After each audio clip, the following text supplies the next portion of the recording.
Hello and welcome. My name is Alan and we are back with more HP Lovecraft and his Lovecraftian horror. Today we're going back to some of the earlier tales. This one is called The Alchemist, and it was written in 1908. Presumably prior to Lovecraft's abrupt withdrawal from high school in June. It betrays the influence of Poe and earlier writers of Gothic fiction in its use of European setting, the anonymity of the protagonist's family, the Comtes de, and the idea of a familial curse that endures for centuries. Poe's influence can also be felt in the first-person narrator's obsessive interest in the psychological state. Lovecraft put the theme of alchemy to much better use in the short novel in the case of Charles Dexter Ward. It was first published in the United Amateur on November of 1916.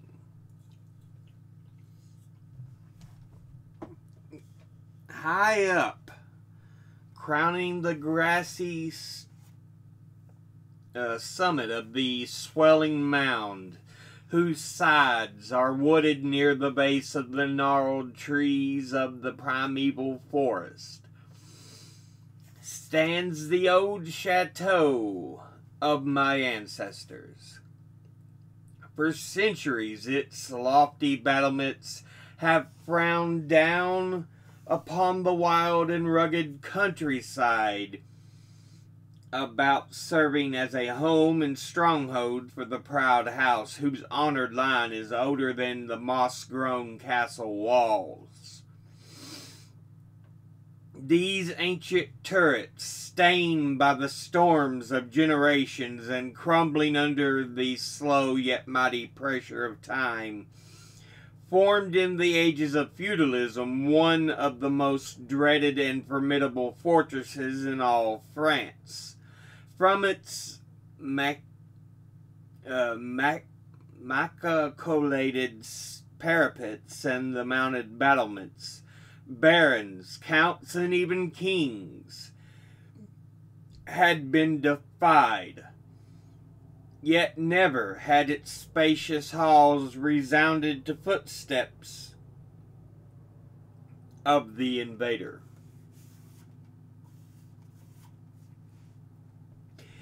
But since those glorious years, all is changed.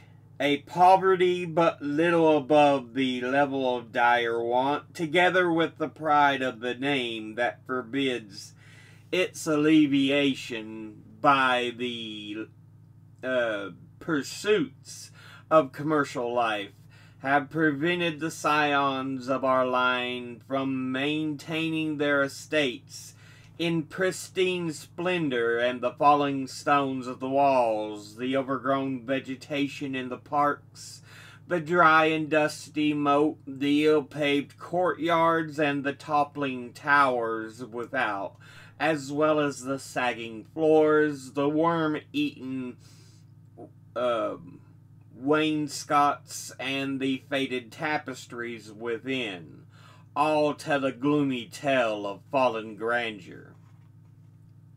As the ages passed, first one, then another, with the four great turrets were left to ruin, until at last but a single tower housed the sadly reduced descendants of the once mighty lords of the estate.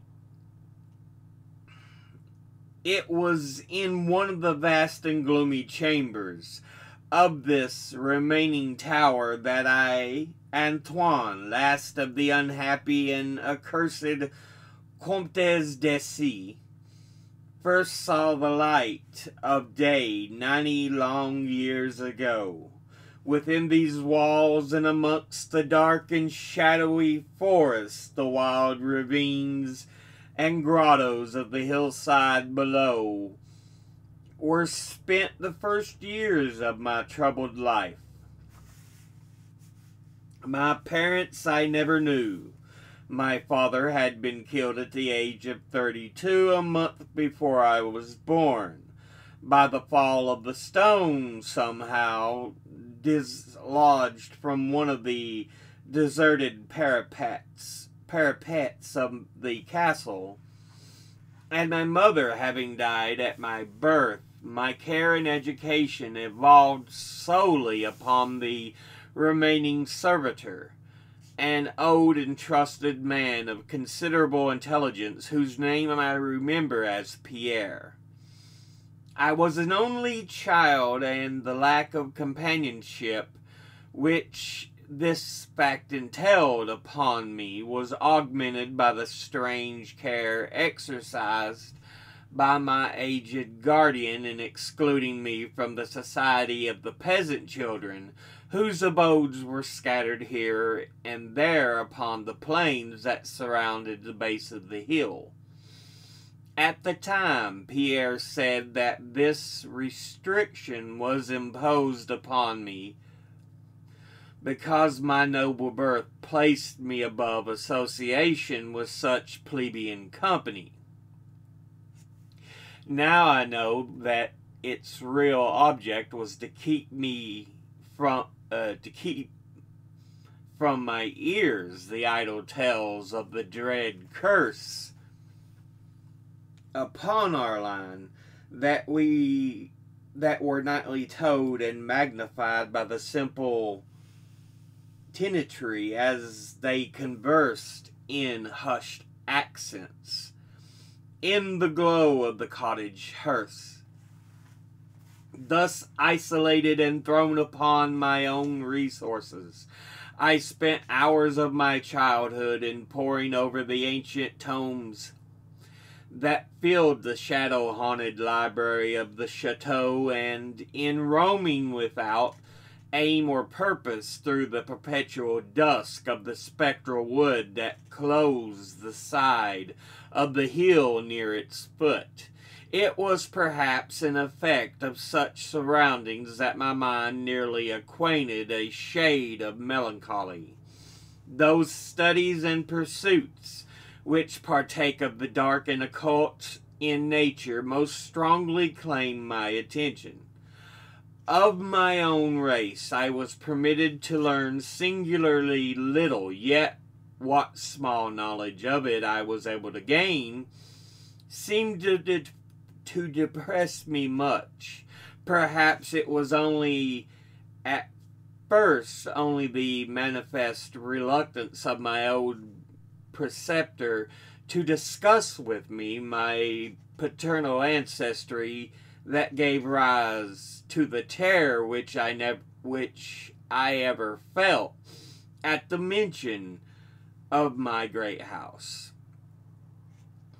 Yet, as I grew out of childhood, I was able to piece together disconnected fragments of discourse let slip from the unwilling tongue which had begun to falter in approaching senility, that had a sort of relation to a certain circumstance which I had always deemed strange, but which now became dimly terrible.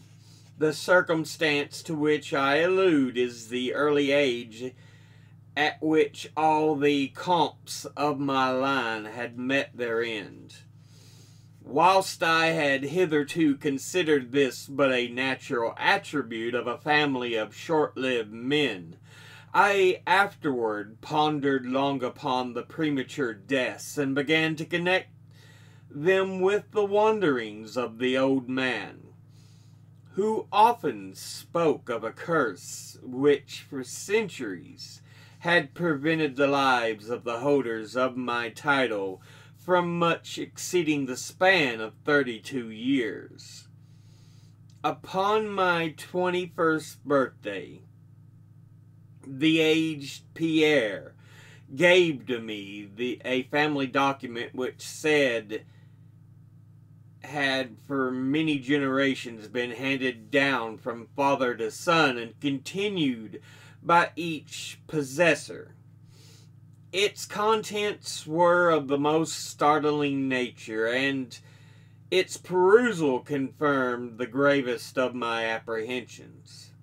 At this time, my belief in the supernatural was firm and deep-seated, else I should have dismissed with scorn this incredible narrative unfolded before my eyes.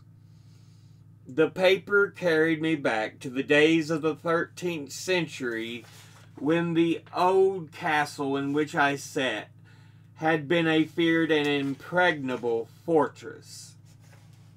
It told of a certain ancient man who had once dwelled in our estates, a person with no small accomplishments, although little above the rank of peasant, by name Michael, usually designated by the surname Malvius, the Evil, on account of the sinister reputation.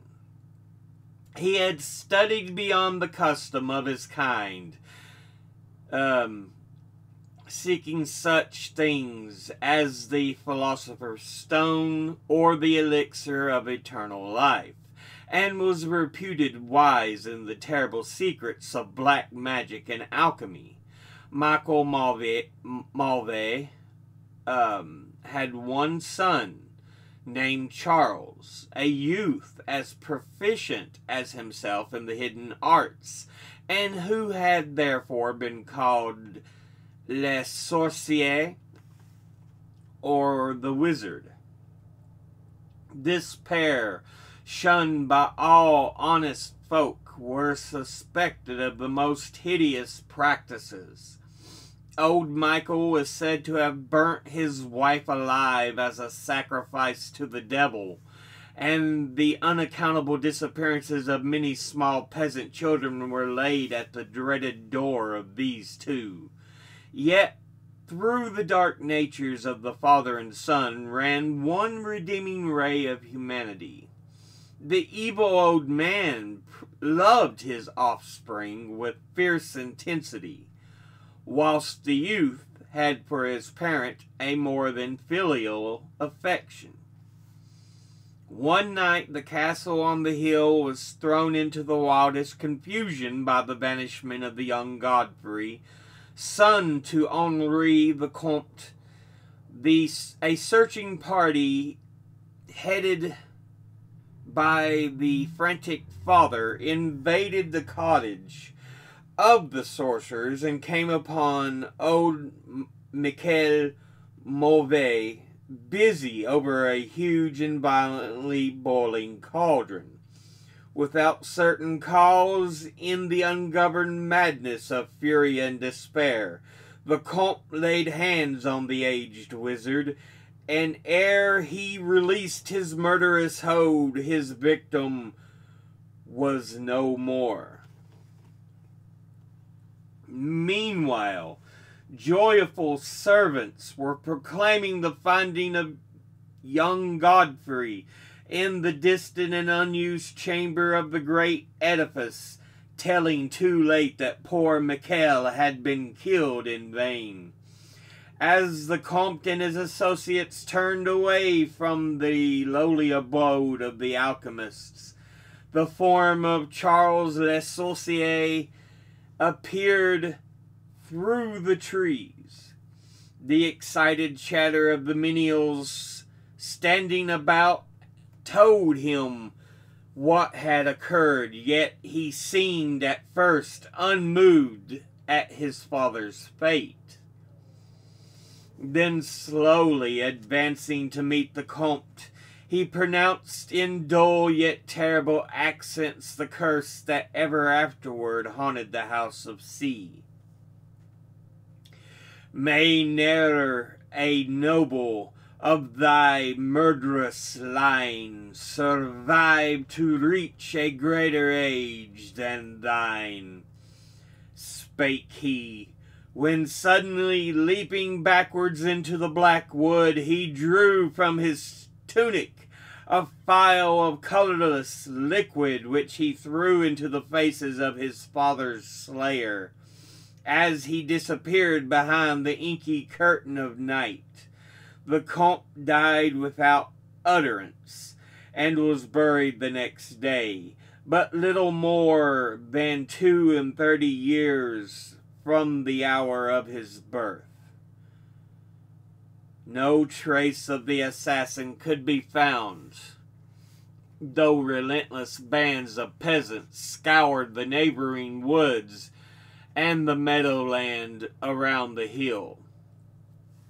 Thus time and the want of the reminder dulled the memory of the curse in the minds of the late Comte's family, and that when Godfrey, innocent cause of the whole tragedy and now bearing the title, was killed by an arrow whilst hunting at the age of 32. There were no thoughts save those of grief at his demise. But then, years afterward, the next young Comte, Robert by name, was found dead in a nearby field from no apparent cause. The peasants told in whispers that their seigneur had but lately passed his 32nd birthday, then surprised by early death. Louis, son to Robert, was found drowned in the moat of the same fateful age, and thus drowned through the centuries ran the ominous chronicle. Henri's, Robert's, Antoine's, and Armand's, snatched from happy and virtuous lives when little below the age of their unfortunate ancestor at his murder. That I had left at most but 11 years of further existence was made certain to me by the words which I read. My life, previously held at small value, now became dear to me each day as I delved deeper and deeper into the mysteries of the hidden world of black magic. Isolated as I was, modern science had produced no impression upon me, and I labored, as in the Middle Ages, as rapt as had been old Michel and young Charles themselves in the acquisition of daemonological and alchemical learning. Yet, read as I might, in no manner could I account for the strange curse upon my line. In unusually rational moments, I would even go so far as to seek a natural explanation, attributing the early deaths of my ancestors to the sinister Charles Le Sorcier and his heirs, yet having found upon careful inquiry that there were no known descendants of the alchemist, I would fall back to occult studies and once more endeavor to find a spell that would release my house from its terrible burden. Upon one thing I was absolutely resolved. I should never wed, for since no other branches of my family were in existence, I might as thus end the curse with myself. As I drew near the age of 30, old Pierre was called to the land beyond. Alone I buried him beneath the stones of the courtyard about which he had loved to wander in life. Thus I was left to ponder on myself as the only human creature within the great fortress, and in my utter solitude my mind began to cease its vain protest against the impending doom to become almost reconciled with the fate which so many of my ancestors had met.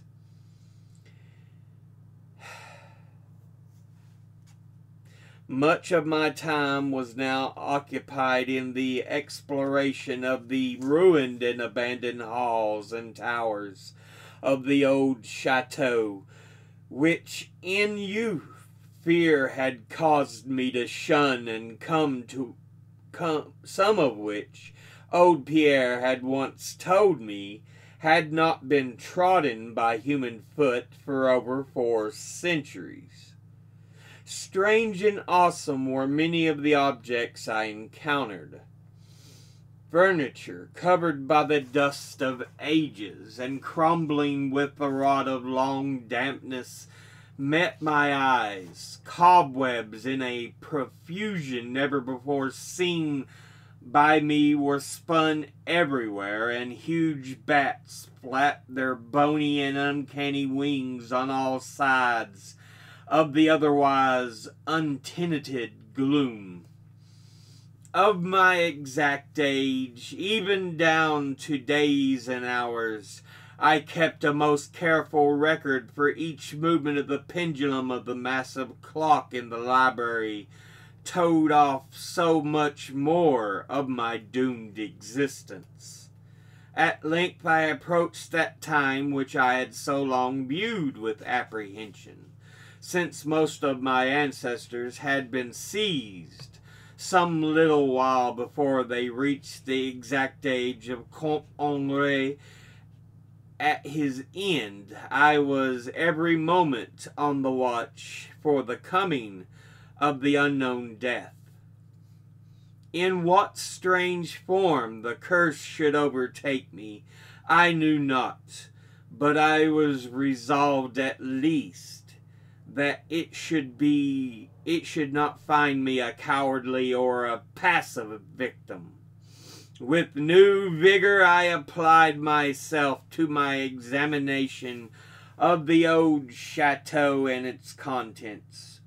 It was upon one of the longest of my excursions of discovery in the deserted portion of the castle, less than a week before the fatal hour which I felt must mark the utmost limit of my stay on earth, beyond which I could not have even the slightest hope of continuing to draw breath, that I came upon the culminating event of my whole life. I had spent the better part of my morning in climbing up and down the half-ruined staircases in one of the most dilapidated of the ancient turrets. As the afternoon progressed, I sought the lower levels, descending into what appeared to be either a medieval palace of confinement or a more recently excavated storehouse for gunpowder. As I slowly traversed the niter-encrusted passageway at the foot of the last staircase, the paving became very damp, and soon I saw by the light of my flickering torch that a blank, water-stained wall impeded my journey. Turning to retrace my steps, my eye fell upon a small trapdoor with a ring, which lay directly beneath my feet. Pausing, I succeeded with difficulty in raising it, whereupon there was revealed a black aperture, exhaling noxious fumes, which caused my torch to sputter, and disclosing in the unsteady glare of the top of the flight of stone steps. As soon as the torch, which I lowered into the repellent depths, burned freely and steadily, I commenced my descent.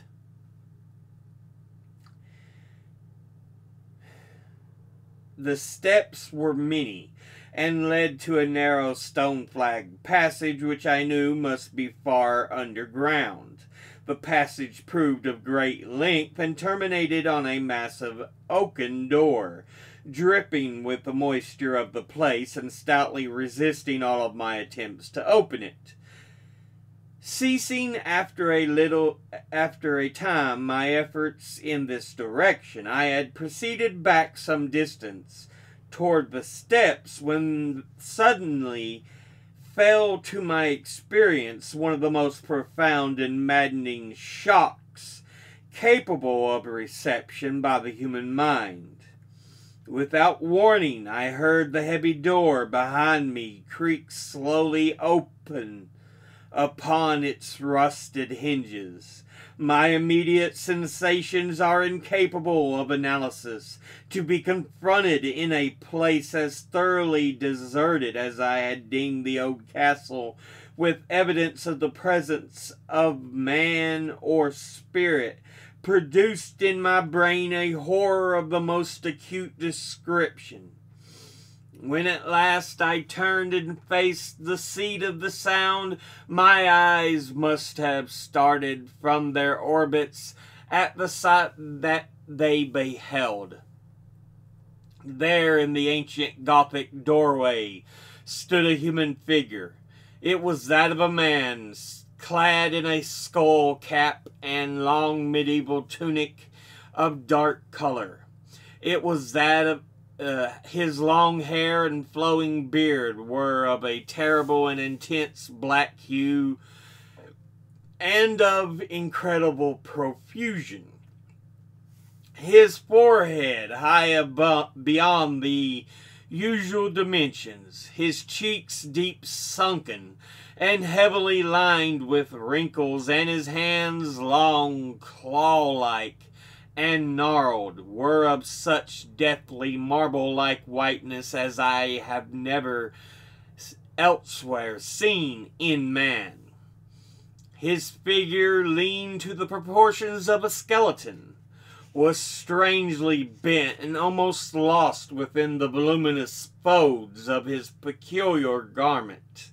But strangest of all were his eyes, twin caves of abysmal blackness, profound in expression of understanding, yet inhuman in degree of wickedness. These were now fixed upon me, piercing my soul with their hatred, and rooting me to the spot whereon I stood. At last the figure spoke in a rumbling voice that chilled me through with its dull hollowness and latent malevolence. The language in which the discourse was clothed was that debased form of Latin in use amongst the more learned men of the Middle Ages, and made familiar to me by the prolonged researches into the works of the old alchemists and demonologists.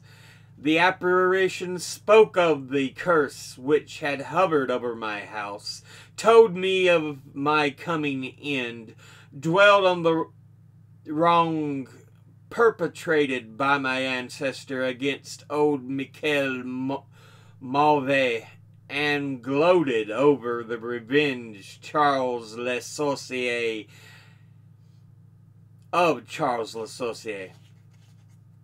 He told how the young Charles had escaped into the night, returning in after years to kill Godfrey, the heir, with an arrow, just as he approached the age which had been his father's at his assassination. How he had secretly returned to the estate and established himself unknown in the even then deserted subterranean chamber whose doorway now framed the hideous narrator.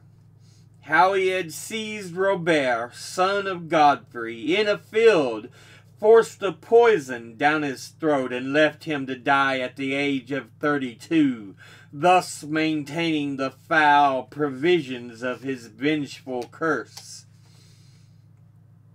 At this point, I was left to imagine the solution of the greatest mystery of all, how the curse had been fulfilled since that time when Charles Le Sorcier must, in the course of nature, have died.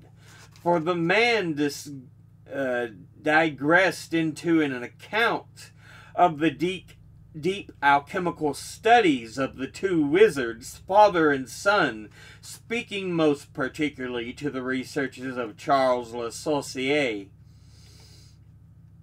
concerning the elixir which should grant to him who partook of it eternal life and youth. His enthusiasm had seemed for the moment to remove from his terrible eyes the hatred he had at first so haunted them. But suddenly the fiendish glare returned, and with a shocking sound like a hissing of a serpent, the stranger raised the glass phial without the evident intent of ending my life, as had Charles Le Sorcier 600 years before ended that of my ancestor. Prompted by some preserving instinct of self-defense, I broke through the spell that had been hitherto held me immovable and flung my now dying torch at the creature who menaced my existence. I heard the phial break harmlessly against the stones of the passage, as the tunic of the strange man caught fire and lit the horrid scene with a ghastly radiance. The shriek of fright and impotent malice emitted by the would-be assassin proved too much for my already shaken nerves, and I fell prone upon the slimy floor in a total faint. When at last my senses returned, all was frightfully dark, and my mind, remembering what had occurred, shrank from the idea of beholding more, yet curiosity overmastered all. Who, I asked myself, was this man of evil, and how came he within the castle walls?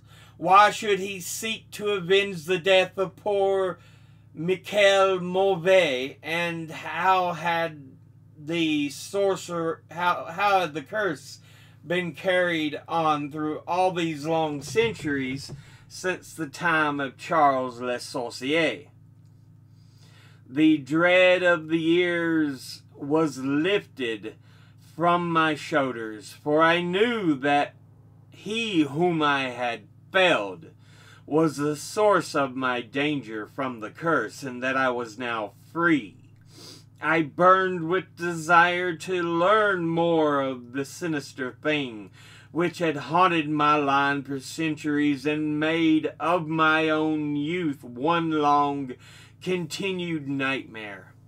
Determined upon further exploration, I felt in my pockets for flint and steel, and lit the unused torch which I had with me.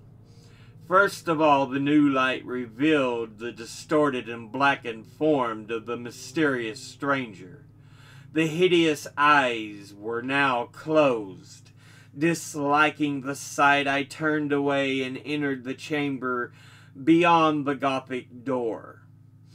Here I found what seemed much like an alchemist's laboratory. In one corner was an immense pile of a shining yellow metal that sparkled gorgeously in the light of the torch. It may have been gold, but I did not pause to examine it, for I was strangely affected by that which I had undergone. At the farther end of the apartment was an opening leading out into one of the many wild ravines of the dark hillside forest. Filled with the wonder, yet now realizing how the man had obtained access to the chateau, I proceeded to return. I had intended to pass by the remains of the stranger with averted face, but as I approached the body, it seemed to hear emanating from its I seemed to hear from it emanating from its faint sound, as though life were not yet wholly extinct. Aghast, I tuned to examine the charred and shriveled figure on the floor. Then all at once the horrible eyes, blacker ever than the seared face in which they were set, opened wide with an expression which I was unable to interpret. The cracked lips tried to frame words which I could not well understand. Once I caught the name of Charles Le Sorcier, and again I fancied that the words years and curse issued from the twisted mouth. Still I was at a loss to gather the purport of his disconnected speech. At my evident ignorance of his meaning, the pitchy eyes once more flashed malevolently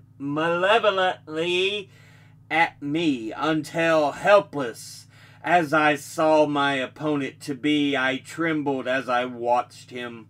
Suddenly the wretch, animated with this last burst of strength, raised his hideous head from the damp and sunken pavement. Then, as I remained paralyzed with fear, he found his voice in his dying breath, screamed forth those words which have ever afterward haunted my days and my nights. "Fool!" he shrieked. "Can you not guess my secret? Have you no brain whereby you may recognize the will which has through 6 long centuries fulfilled the dreadful curse upon your house? Have I not told you of the great elixir of eternal life? Know you not how the secret of alchemy was solved? I tell you, it is I that have lived for 600 years to maintain my revenge, for I am Charles Le Sorcier." There. That's the end of that piece. So, we get an interesting tale of someone who is so driven to revenge that he managed to find the elixir of eternal life just so he could exact his curse.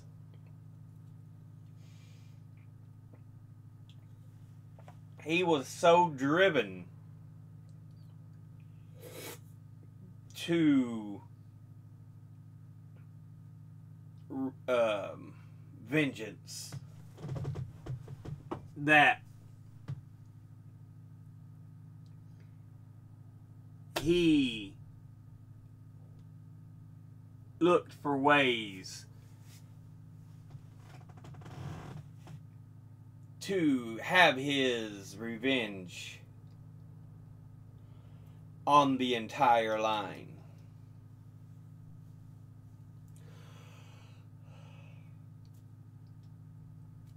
So he would murder each member of that family, and along the way practice his alchemy under the nose of the family itself, just so he could have that elixir of immortality, so he could continue to exact his revenge.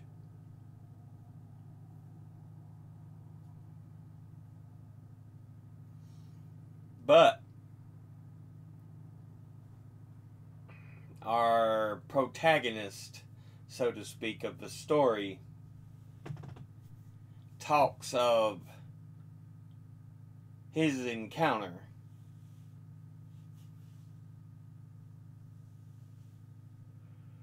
Breaking the curse by, you would assume, killing Le Sorcier, because he prevented him from taking the elixir.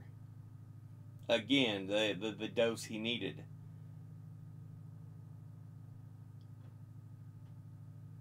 And thus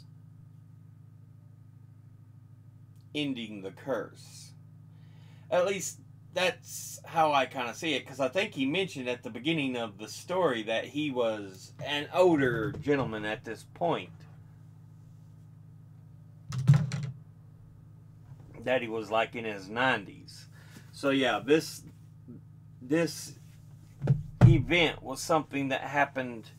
He's retelling. It's not in the current time. It's something he had from memory of how he broke the curse.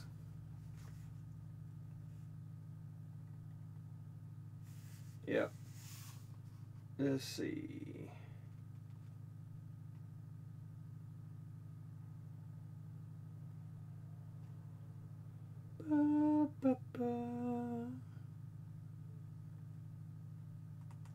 I'm looking over the early parts of the story. Because, like I said, I think he said he was like in his 90s at that point when he was started telling the story. Yeah.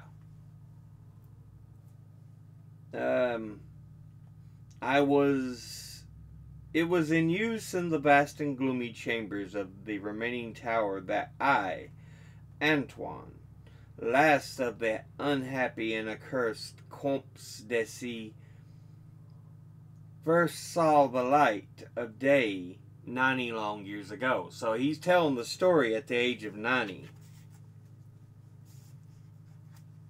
So he breaks the curse and defeats the alchemist. Though we don't know of anything else. There's no insinuations that he was able to continue his line through marriage, child, whatsoever. Their castle, their fort was in ruins, but he had finally broken the curse.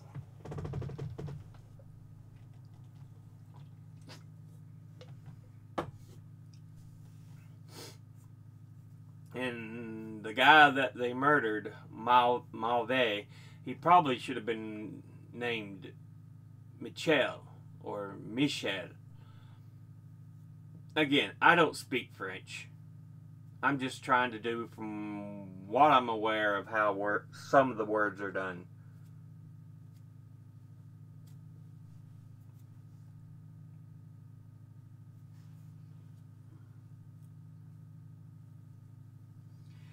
It's still a Latin-rooted language, but yeah.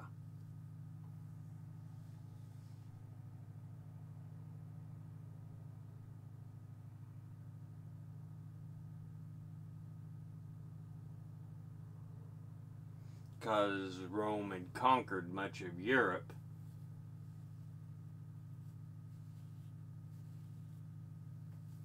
And so French has got some Latin influence.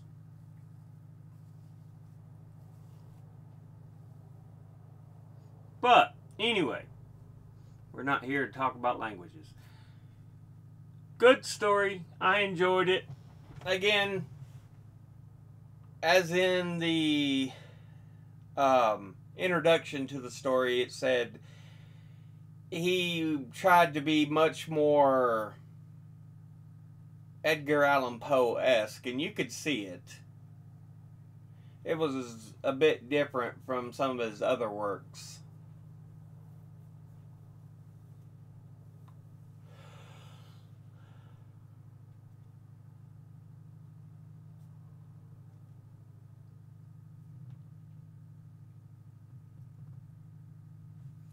But we'll go ahead and end this episode here. It's already been a long one. Thank you all for watching. I'll see you all in the next one. Until then, later. Hold on. No, that's not the right ending. As always, educate thyself. Think, read, study, learn. Someone tells you something you have trouble believing. Ask them to cite their sources. Thank you all for watching. I'll see you all in the next one. Until then, later.